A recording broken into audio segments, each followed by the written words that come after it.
সম্মানিত দর্শক, আসসালামু আলাইকুম। কৃষি কথা ইউটিউব চ্যানেল থেকে আপনাকে সবাই স্বাগতম। আজ আমি আসছি টাঙ্গাইল সদর বাসা খানপুর জামাইপাড়া। এখানে রেজাউল ভাই নামক এক ব্যক্তি, তিনি বাচ্চা উৎপাদনে তুষ এবং হারিকেন পদ্ধতি ব্যবহার করছেন, যেখানে দুই ধরনেরভাবে বাচ্চা উৎপাদিত হয়। এক হচ্ছে বেড পদ্ধতি এবং সিলিন্ডার পদ্ধতি। দুই পদ্ধতি তিনি বাচ্চা উৎপাদন করেন। তিনি প্রধানত কী কী জাতের বাচ্চা উৎপাদন করেন এবং সেই বাচ্চাগুলো পুরুষ এবং মহিলা কিভাবে চিনব, সেই কথাগুলো শুনব। চলুন আর কথা না বলি, শুরু করা যাক।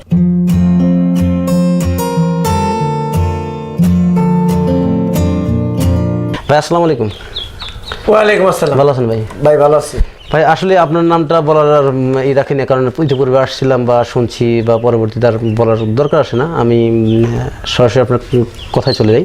আপনি এখানে যে সামনে বাচ্চাগুলো রয়েছে, এই বাচ্চাগুলো কি করতেছেন আপনি? এই বাচ্চাগুলা চেক করতেছি কোনটা পুরুষ কোনটা মহিলা। জি জি, কোনটা যে ভাষায় বলে মাদি আর পুরুষ। আর আমরা এক কথায় হাসি হাসা বলি। হাসি।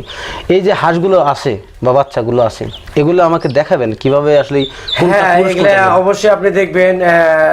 আমরা যে বাচ্চাগুলো নিয়ে এই যে এইভাবে ধরে ঠিক এই যে এইভাবে আমরা বাচ্চাটা চেক করে থাকি। এই যে এইটার এই যে এই যে এই যে বায়ু দ্বারাটা গোল গোল। হ্যাঁ হ্যাঁ, গোল। এই যে দেখছেন বায়ু দ্বারাটা একবার গোল। জি জি, বুঝতে পারছি। এইটা হলো আপনার মহিলা। মহিলা।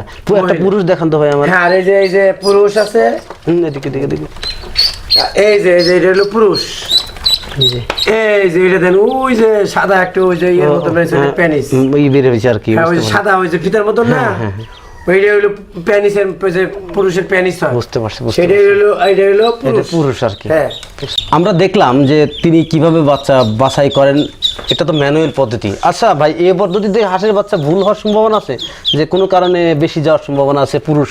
না না, এইভাবে কোনো আপনার যাওয়ার সম্ভাবনা। আমরা সম্পূর্ণ বাচ্চা চেক দিতে একবারে পরীক্ষিত ভাবে করে তারপরে আমরা আমার ভুল হয় না। ভুল হওয়ার সম্ভাবনা আগে ভুল হয়েছে, এখন ভুল হয় না। প্রথম আর কি এটা ভুল হয়েছে আর কি। এখন তো আপনারা মনে হয় এমনিতে ধরলেই বুঝতে পারেন যে এটা ধরলেই বোঝা যায় যে কোনটা কোন বাচ্চা। বুঝতে পারছি, দেখলেই বোঝা যায়। হ্যাঁ, বুঝতে পারছি। আচ্ছা, এই হাঁসগুলো মানে বাচ্চাগুলো দাম কত করে আর কি? ক্যাম্বেল এইটা আপনার হলো অরিজিনাল খাকি ক্যাম্বেল। যেমন এই যে দেখেন, এই যে এই গ্রেডের বাচ্চাগুলা, এই যে এটা সুস্থ সবল সুন্দর বাচ্চা। হ্যাঁ, এই গ্রেডের বাচ্চা। জি জি, এই বাচ্চাগুলো সুন্দর। ছোট কালো পাকালো।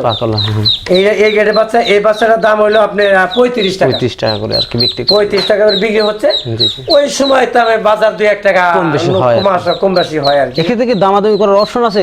হ্যাঁ, অবশ্যই। কথা বললে আছে না যে দামাদামি করলে সুন্নত হয়। আপনি দামাদামি করলে আপনারও সওয়াব হইলো, আমার কিন্তু সওয়াব হবে। এটা কোরআনের কথা। বুঝতে পারছি আর কি। যেটা আপনি মুসলমান, আমি মুসলমান, দামাদামি করলে এটা হলো জিনিসটা বেশি ভালো হয়। আপনি এই বাচ্চা উৎপাদনের অভিজ্ঞতা কয় বছরের? আমার এই বাচ্চা উৎপাদনের অভিজ্ঞতা প্রায় 2 বছরের উপরে। 2 বছর উপরে। খামার তো তার উপর আগে তো করতেন। খামার তো তার উপরেই। তার আগে করতেন। খামার আগে, তারপরে ডিম, তারপরে বাচ্চা, স্টেপ বাই স্টেপ। নিজস্ব প্যারেন্টস থেকে আপনি ডিম সংগ্রহ করেন? হ্যাঁ, আমি আমার নিজস্ব প্যারেন্টস আছে। আমার নিজস্ব প্যারেন্টস থেকে ডিম উৎপাদন করে আমরা বাচ্চা তৈরি করি। এখন আপনার এই বাচ্চা উঠতে কতদিন সময় লাগে? আমার এই বাচ্চাগুলো উঠতে আপনার 28 দিন লাগে। 28 দিন লাগে আর কি। আচ্ছা, এই বাচ্চাগুলো ডেলিভারি দেন আপনারা কিভাবে? আমরা ডেলিভারি দেই হলো আপনার বেশি ডেলিভারি হয় আপনার ইউটিউবের মধ্যে, ফোনের মাধ্যমে বেশি ডেলিভারি হয়। দেখা যায় যে আমরা যে বাচ্চাগুলোই করি প্রায় আপনার মনে করেন সেল হয়ে যায়। ওই অনেক দূরে দূরে থেকে লোক এসে নিয়ে যায় আর কি। আমরা তো দেখলাম আপনি কিভাবে বাচ্চা চেক করেন এবং কিভাবে সেটা ডেলিভারি দেন এবং ম্যানুয়ালি দেন, যাতে ভুল হওয়ার সম্ভাবনা নাই বললেই চলে। নাই, একদমই নাই। তো হাঁসের বাচ্চা চেক দেন, ঠিক আছে, বুঝলাম। কিন্তু আপনারা যখন ডিমটা ঢোকান, হ্যাঁ, ডিমটা ঢোকানোর পরে সেটার যে একটা সিস্টেম আছে, ব্রনের ভিতরে ব্রনের একটা সিস্টেম আছে না, তো সেই সিস্টেমটা আপনারা চেক দেন কিভাবে? হ্যাঁ, ঠিকই বলছেন। ডিমগুলো আমরা প্রথমে মনে করেন যে খামার থেকে উঠে কিছু ডিম ময়লা থেকে সেটা ধুতো করে আমরা ওইটা আমার হ্যাচারিতে ঢুকাই। 7 দিন পরে আমরা ব্রন টেস্ট করি যে কোনটার ভিতরে বাচ্চা হবে বা কোনটার বাচ্চা হবে না। আপনি চাইলে আপনাকে দেখাইতে পারবো, আপনি দেখতে পারবেন। আপনি যদি দেখেন তো দেখাইতে পারবো। ধন্যবাদ আর কি। বাচ্চা চেক দেখলেন, ডিম চেকটা অবশ্যই আপনার দেখা উচিত। এতে আপনার দর্শক বিন্দুরও একটা জ্ঞান হবে যে ডিমের ভিতরে বাচ্চাগুলা কিভাবে চেক করে, বা একদিনের বাচ্চাগুলা মহিলা এবং পুরুষ কিভাবে টেস্ট করে কিভাবে আমরা অবশ্যই মানুষ পাবলিককে দেই, ঠকের কোনো সম্ভাবনা নাই। ঠিক আছে ঠিক আছে, গড় কোনো সিস্টেম নাই। জি, আপনি যখন বাচ্চাগুলো বিক্রি করেন, হ্যাঁ, এই বাচ্চাগুলো বিক্রি করার পরে আপনি যখন অর্ডারটা নেন, কিসের মাধ্যমে অর্ডারগুলো নেন? আমরা অর্ডারগুলো নেই হলো আপনার ফোনের মাধ্যমে বেশি অর্ডার হয়, আর বিভিন্ন জায়গা থেকে ফোন আসে, ফোনের মাধ্যমে অর্ডারগুলো বেশি হয়। জি, বুঝতে পারছি। ফোনের মাধ্যমে অর্ডার নেওয়ার পরে এখন তো আসলে ইউটিউবের যুগ, সবাই তো মোটামুটি ইউটিউব ইউজ করে। জি জি, দেখা যায় যে ওই ফোনের মাধ্যমে, আবার দেখা যায় যে আমরা যে খামারে বাচ্চা দেই ওই খামারে দেখা দেখি আবার আরেক 2-4 জন 10 জন আগে আসে। এইভাবে আমার বিস্তারগুলো হইতেছে। মানে সবকিছু অনলাইনের মাধ্যমে হচ্ছে। হ্যাঁ, সবকিছু অনলাইনের মাধ্যমে। এই অনলাইন সম্পর্কে এত জ্ঞান হলো কোথা থেকে আপনাকে? মানুষ তো আর এখন ওইরকম না, আদিম যুগের মতন না। জি, বুঝতে পারছি। এখন তো সব মানুষই মোটামুটি চালাক চতুর, সবাই বুঝে। আর মোবাইল নাই এমন লোক খুব কম আছে। সবার কাছে করে স্ক্রিন টাচ মোবাইল আছে। স্ক্রিন টাচ মানে ইউটিউব তারা ইউজ করে, ইউটিউবটা হাত দুনিয়াটা হাতের মুঠোয় আর কি। এই সবকিছু এগিয়ে যেতেছে। এখন এইদিকে আপনি দেখেন খাবার দাবার এভরিথিং কিন্তু আপনার এই মোবাইলের মাধ্যমে, নেটের মাধ্যমে সব পৌঁছায় দিতেছে, বাসা হোম ডেলিভারি যাকে বলা হয়। আপনি কি লাগবে হোম ডেলিভারিতে সম্পূর্ণ কিছু পৌঁছায় দিতেছে। তাহলে এইভাবে আমরা মনে করি আমরা এইভাবে প্রসার ঘটাচ্ছি, আমরা এইভাবে প্রসার ঘটাইতেছি। হ্যাঁ, তাহলে আসলে আপনাদের ধন্যবাদ দেওয়া উচিত এই সোশ্যাল মিডিয়াকে। সোশ্যাল মিডিয়া আপনাদের অবশ্যই সোশ্যাল মিডিয়াকে অসংখ্য ধন্যবাদ, অসংখ্য ধন্যবাদ। ধন্যবাদ ভাই। আচ্ছা, এই যে বাচ্চাগুলো ব্রন টেস্ট করার পরে আপনার এই বাচ্চাগুলো উঠে কয় দিনে? এই বাচ্চাগুলো উঠে হইলো 28 দিনে। 28 দিনে এর মধ্যে নিয়ম আছে। 18 দিন থাকে হলো আপনার বেড বা চুঙ্গায়। হ্যাঁ, তারপরে আরেকটা এই আছে, ওইখানে সিলিন্ডার আছে, ওইটার মধ্যে উঠে। মানে ওই বেড আছে, উপরে আরেকটা বেড আছে, ওইটার মধ্যে উঠে। ওটা কি তাপমাত্রা দেওয়া দরকার আছে? না, ওইখানে তাপমাত্রা লাগে না। ওইখানে একটা কাপড় দেই, মানে সময় ভেতরে ল্যাপ দেওয়া লাগে, আবার পাতলা কাপড় দেওয়া লাগে, আবার অনেক সময় খালিও রাখতে হয়। ওয়েদারের উপর ডিপেন্ড। হ্যাঁ, এক্স্যাক্টলি, আপনি বুঝতে পারছেন। ওয়েদারটা যখন গরম থাকে তো ডিম এমনি হিট থাকে, তাহলে আর কোনো কিছু দেওয়া লাগে না। রাত্রে মানে একটু হিট কম থাকে, একটু ল্যাপ দেওয়া লাগে বা পাতলা কাপড় দেওয়া লাগে, দিলে মোটামুটি হয়। ডিমটা হিট থাকে, তখন এক্সট্রা কষ্টের দরকার নেই। না, আচ্ছা, যখন ডিমটা বের হয়, এই অর্ডারগুলো তো আপনাকে আগের থেকে বুক নেওয়া থাকে। হ্যাঁ হ্যাঁ হ্যাঁ। মালগুলো পাঠান কিসের যোগে? মালগুলা পাড়া এলো অনেক পয়সা নিয়েই যায় বেশি। আইসা দেখে, হ্যাসারি দেখে, ফার্ম দেখে, আমার প্যারেসগুলা দেখে আইসা নিয়ে প্রায় অনেক পয়সা নিয়ে যায়। আর যারা না নেয় তারা বাসের মাধ্যমে বা আমরা যোগাযোগ করে যে ডিস্ট্রিক্টের মেন রাস্তা থেকে মনে করে নিয়ে যায়, মাল নিয়ে যায়। হ্যাঁ, মাল নিয়ে, মানে আপনারা লোকালে দেন না, কিন্তু মেন রাস্তার পর্যন্ত পৌঁছা দেন, ওরা ওইখান থেকে নেয়, ওইখান থেকে নিয়ে যায়। এতে কি আপনাদের কোনো সমস্যা হয়? না, এখন তো এই পর্যন্ত আমাদের কোনো সমস্যা হয় না। আশা করি আল্লাহর মধ্যে সমস্যা হবে না। সমস্যার কোনো অবকাশ না, এখানে আমরা রিসিট করে দেই, ওইখানে আবার রিসিট থেকে নিয়ে নেয়, সমস্যা হওয়ার কথা না, ব্যাংকের মতন আর কি। সব মিলিয়ে বাচ্চার দাম এখন 35 টাকা পিস। হ্যাঁ, বাচ্চার দাম কি ওঠানামা করে? হ্যাঁ, বাচ্চা সময় বেশি উঠানামা করে, সিজন আর আনসিজন আছে। ডিমের দামও কম বেশি আছে, অনেক সময় বাচ্চার দাম বাচ্চার দাম একটু কম বেশি আছে। প্রিয় দর্শক, রেজাউল ভাইয়ের সাথে অনেক কথা বললাম। তিনি তার হ্যাচারি মালিক, টাঙ্গাইল হাঁসের খামারের হ্যাচারি, যেখানে তুষ এবং হারিকেন পদ্ধতিতে হাঁসের বাচ্চা উৎপাদিত হয়। খাকি ক্যাম্বেল, জিন্ডিং, বেইজিং, ইন্ডিয়ান রানার, এই হাঁসের বাচ্চাগুলো সারা বাংলাদেশে বিভিন্ন যোগে বিভিন্ন যাতায়াতের মাধ্যমে উনি বাচ্চাগুলো ডেলিভারি দিয়ে থাকেন।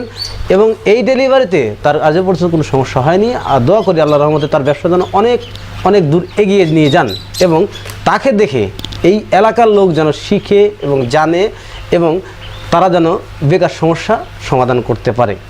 ভাই, আপনার এখানে কতজন লোক কাজ করে থাকে? আমার এখানে কাজ করে হইলো আপনার ফার্মে কাজ করে হইলো 4 জন লোক, আর আমার হ্যাচারিতে আছে 4 জন লোক। 8 জন লোক। বেতন কত টাকা দিয়ে থাকেন আপনি? আপনার বেতন আবার সিনিয়র জুনিয়র আছে তো কম বেশি আছে, 10,000 আছে, 8,000 আছে, 6,000 আছে, এইভাবে আর কি।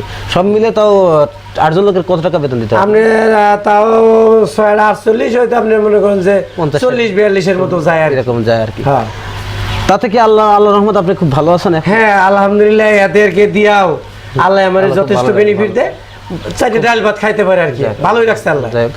হাঁসের খামার করে কি লাভবান হওয়া যায়? হ্যাঁ, হাঁসের খামার করলে অবশ্যই লাভবান হওয়া যায়।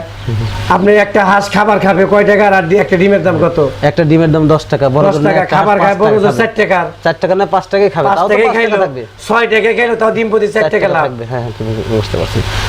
প্রিয় দর্শক, রেজাউল ভাই আমাদের বললেন যে হাঁসের খামার করে লাভবান হওয়া যায়। কারণ যদি লাভবান না হওয়া যেত তাহলে সে কি করতো? এই হাঁসের খামার থেকে অবশ্যই হ্যাচারিতে আসতেন না। তার হ্যাচারিতে আসার উদ্দেশ্য হচ্ছে তিনি হাঁসের বাচ্চা, সঠিক হাঁসের বাচ্চা উৎপাদন করে মানুষের মাঝে বিলাইয়া দিবেন এবং মানুষ সেই হাঁসের বাচ্চা সংগ্রহ করে বিভিন্ন খামার গড়ে এবং সেখান থেকে অর্থ উপার্জন করে তাদের জীবিকা নির্বাহ করবেন। আচ্ছা ভাই, আপনি হ্যাচারি কেন হতে আসলেন? হ্যাঁ, এখানে আপনি ভালো কথাই বলছেন। হ্যাচারিতে আসার উদ্দেশ্য হলো, আমি কিছু বাচ্চা অর্ডার দিয়েছিলাম সরকারি হ্যাচারিতে। সরকারি হ্যাচারিতে যাওয়া মাত্রই বললো তাদের নাকি 3 মাসের সিরিয়াল। আমার ঘর কমপ্লিট, সব কিছু কমপ্লিট, 3 মাস ওয়েট করতে হবে। দেখা যায় 3 মাস পর আবার ওইখানে যাই, দেখলাম যে 3 মাস পরে 4-5 মাসে অনেক লোক ঘুরে বাচ্চা পায় না। দেওয়ার কথা 500, দেয় হলো 150। এইভাবে একটা ভোগান্তি শিকার হয়ে পরে একটা মনে মনে একটা সিদ্ধান্ত নিলাম, খুব হয়েছে না দেখছি এটার ভিতরে কি আছে। তো এই অনুরাগের ভিত্তিতেই আমার এই হ্যাচারিতে আসা। মানে আপনি রাগ করে কিন্তু খামারেদের লাভই হয়েছে, লস? হ্যাঁ না, আলহামদুলিল্লাহ আমি খামারেতে এসে লাভ হয়েছে। এই যে আমাদের কাছে আজকে বাচ্চা চাইলাম, কালকে দিতে পারি, মানে এতে আমারও লাভ হচ্ছে, পাবলিকেরও লাভ হচ্ছে, সাথে সাথে হ্যাঁ, সাথে সাথে সেই কথাই আমি বলতেছি যে আপনি রাগ করে কিন্তু যারা খামারিরা বাচ্চা নেয় তাদের কিন্তু লাভ হয়েছে, কারণ আপনি রাগ না করলে তারা কিন্তু আপনার কাছে বাচ্চা পেত না। হ্যাঁ, তারা কিন্তু 3 মাস করে ঘুরতো, ঠিক আছে কিনা? প্রত্যেকটা সরকারি হ্যাচারিতে দেখবেন এতে এই ধরনের গাফিলতিগুলো আছে, সমস্যাগুলো। আরেকটা বিষয় হয়ে গেছে, আমরা যা হাঁস খামারিরা এই যে ভ্যাকসিনের বিষয়টা, এই ভ্যাকসিনগুলো দেখা যায় সরকারি অফিসে গেলে পাওয়া যায় না, আবার বাইরের লেভেলে ঠিকই পাওয়া যায়। 30 টাকার ভ্যাকসিন 120 টাকা পর্যন্ত নিচ্ছে, কিনতে হচ্ছে। একটা সিন্ডিকেট, অবশ্যই সিন্ডিকেট কথা বুঝছেন। আমরা ভ্যাকসিন তো আর আমরা তৈরি করতে পারবো না, সেটা তো অনুরাগ করে বাচ্চারা প্রোডাকশন করতে পারতেছে। ধন্যবাদ আর কি। যাই হোক, আপনি জি বলেন। তো দর্শক যারা নতুন, যারা খামার করার ইচ্ছুক, খামার করলে আপনার বুদ্ধি একাই হবে, তখন আপনিও যদি আমার মতন একটা হ্যাচারি করেন, আপনিও স্বাবলম্বী হবেন। আমার কথা হইল 10 জনে বাঁচি, 10 জনে বাঁচলেই এই দেশটা বাঁচবে। এই দেশ বাঁচলে সবারই উপকার হবে। তবে নতুন যারা আছেন তারা প্রতারিত না হইয়া দেখা শুই না আসলেও হ্যাচারি আছে কিনা, ফার্ম আছে কিনা, বাচ্চা উৎপাদন করে কিনা, এই সব দিকে জাস্টিফাই কইরা তারপরে টাকা দিবেন। আগে হুট করে কেউ টাকা চাইলে টাকা দিয়ে প্রতারিত হবেন না। অনেক লোক এরকম প্রতারিত হইয়া সর্বশান্ত হয়ে গেছে। দেখা যায় যে বেকার জীবনের টাকা 10 টাকা কিন্তু 10 লক্ষ টাকার সমান। দেখা যাবে যে আপনি 10,000 টাকা মার গেল। এইগুলা থেকে আগে দেখবেন, শুনবেন, ঘাটবেন, তারপরে বাচ্চা বুকিং দিবেন, তারপর অর্ডার করে তারপরে বাচ্চা নেবেন। সবকিছু বোঝার আছে, শোনার আছে, দেখার আছে। এই কাম করেই সবাইকে ধন্যবাদ। আসসালামু আলাইকুম।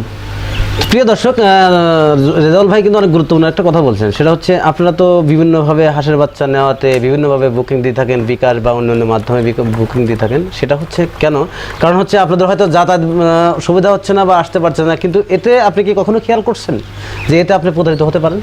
তাই এই প্রতারিত থেকে বাঁচতে হলে অবশ্যই আপনাকে সঠিক পদক্ষেপ নিতে হবে। যেহেতু আপনি একটা খামার করবেনই, সেহেতু ওই দিক না তাকাই হয়তো সেই নির্দিষ্ট জায়গায় গেলেন, দেখলেন, জানলেন, শুনলেন, তারপরে আপনি খামারটি করলেন। আপনি কিন্তু হুট করে একটা খামার করলেন, কিছু জানলেন না, তাহলে কিন্তু আপনি স্বাবলম্বী অর্জন করতে পারবেন না। তাই খামারে আসুন, দেখুন, জানুন এবং হাঁসের বাচ্চা ক্রয় করুন, তাহলেই আপনি লাভবান হতে পারবেন। তো প্রিয় দর্শক, আজ পর্যন্তই। খামার করে দেশ গড়ি এই প্রত্যাশা নিয়ে আজকের প্রতিবেদন এখানে সমাপ্ত করছি। ভালো থাকেন, সুস্থ থাকেন। আল্লাহ হাফেজ।